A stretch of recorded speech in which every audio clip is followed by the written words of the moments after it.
Now, the International Consortium of Investigative Journalists and the New York Times both say they have troves of classified documents to work with reportedly leaked from within China's Communist Party. Both organizations say the documents prove the internment camps are not about re-educating extremists or fighting terrorism, as Beijing would have the world believe, but to indiscriminately imprison and brainwash Xinjiang's Muslim population.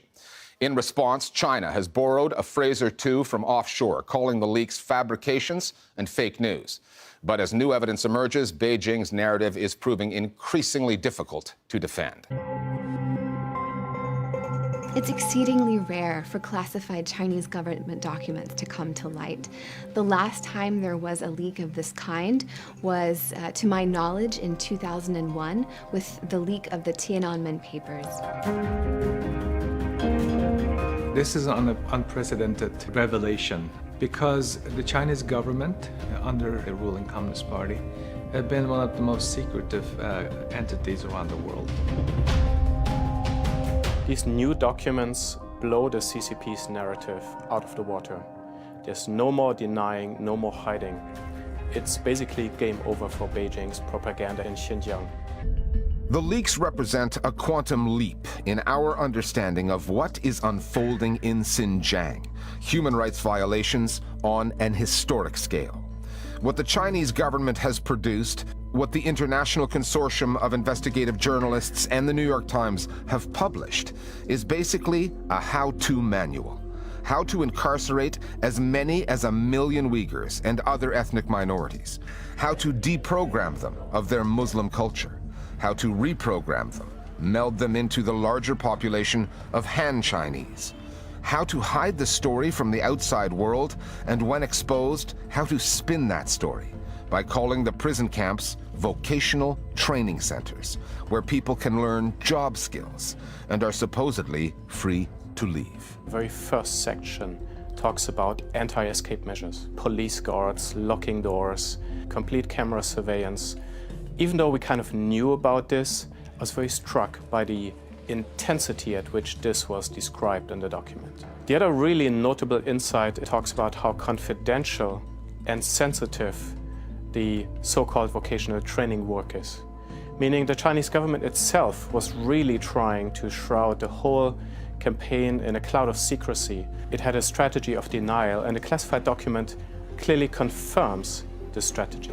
What also really struck me was the point system that's used in the camps.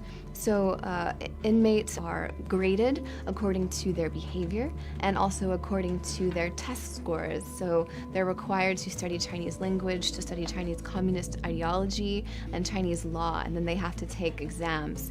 Those exam scores are used to calculate points, and those points are used to determine rewards and punishments, such as when they're able to see their family and when they're able to be released. What's most important about these documents is that they are evidence. You know, this shows a clear intent by the second most powerful government in the world to politically re-engineer people's thinking, what they should be taught, what they're not allowed to say, what they can't think anymore. You know, it's one thing to read patently dishonest propaganda that talks about religious freedom being guaranteed to everyone in Xinjiang. When you sit down and read a how-to manual by a government that's a permanent member of the UN Security Council, it's terrifying. Not that you would see that in the reporting of the Chinese media. President Xi Jinping demands loyalty in the Communist Party he leads and the media outlets the state controls. They have helped Beijing sell its version of the Xinjiang story to domestic audiences through depictions that whitewash what goes on in the prison camps, stories of dance classes and vocational training. 为了丰富学员们的课余生活，职业技能教育培训中心还成立了阳光文工团。 When questioned by international news outlets on the leaks, Chinese officials need to get their story straight. Denials from some, like China's ambassador to the UK, have been categorical. I'm telling you what the document, so-called document you're talking about is a pure fabrications. But that was contradicted by a foreign ministry official in Beijing who admitted the documents do exist, but accused the New York Times of sensationalistic reporting. 其居心何在？ These leaks may have revealed more than what is happening in Xinjiang. The timing of the disclosures could reveal a thing or two about what is happening in Beijing. President Xi does not tolerate leaks, meaning that someone took a big risk in getting the documents out. Xi Jinping took power to 2012, made himself a president for life, and under the guise of fighting corruption, he rounded up thousands of opponents. So within the government, within the party, within the society, Xi Jinping apparently made lots of enemies. So some of these people in the senior leadership is not only disgruntled, they're very worried about the direction that Xi Jinping taking the country to. The New York Times leaks demonstrated to us that there was a huge purge of Communist Party officials who refused to carry out the campaign of mass detention with sufficient enthusiasm. So there has been resistance, and quite a bit of resistance. So these leaks reflect the fact that there are people who view the policies there with a degree of horror.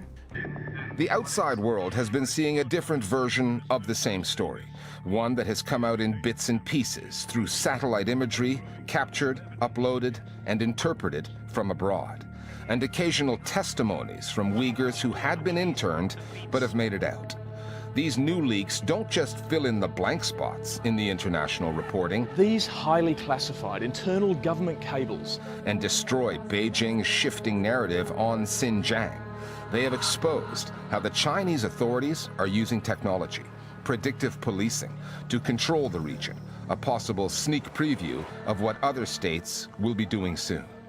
We previously knew that there was an app that police had on their phones that would suggest names to them of people for them to investigate. But this is happening on a scale larger than we previously knew. For example, in a period of 1 week, the predictive policing platform suggested the names of 24,000 people as suspicious, and Chinese police detained 15,000 of them and put them into these detention camps, only on the basis of an algorithm. China is actively promoting itself as an alternative governance model from the West, and they are actively exporting some of this technology. So what's happening in Xinjiang is not staying in Xinjiang. The consortium that broke it consists of 17 media organizations in 14 countries, none of them in China, since no news outlet would dare take part.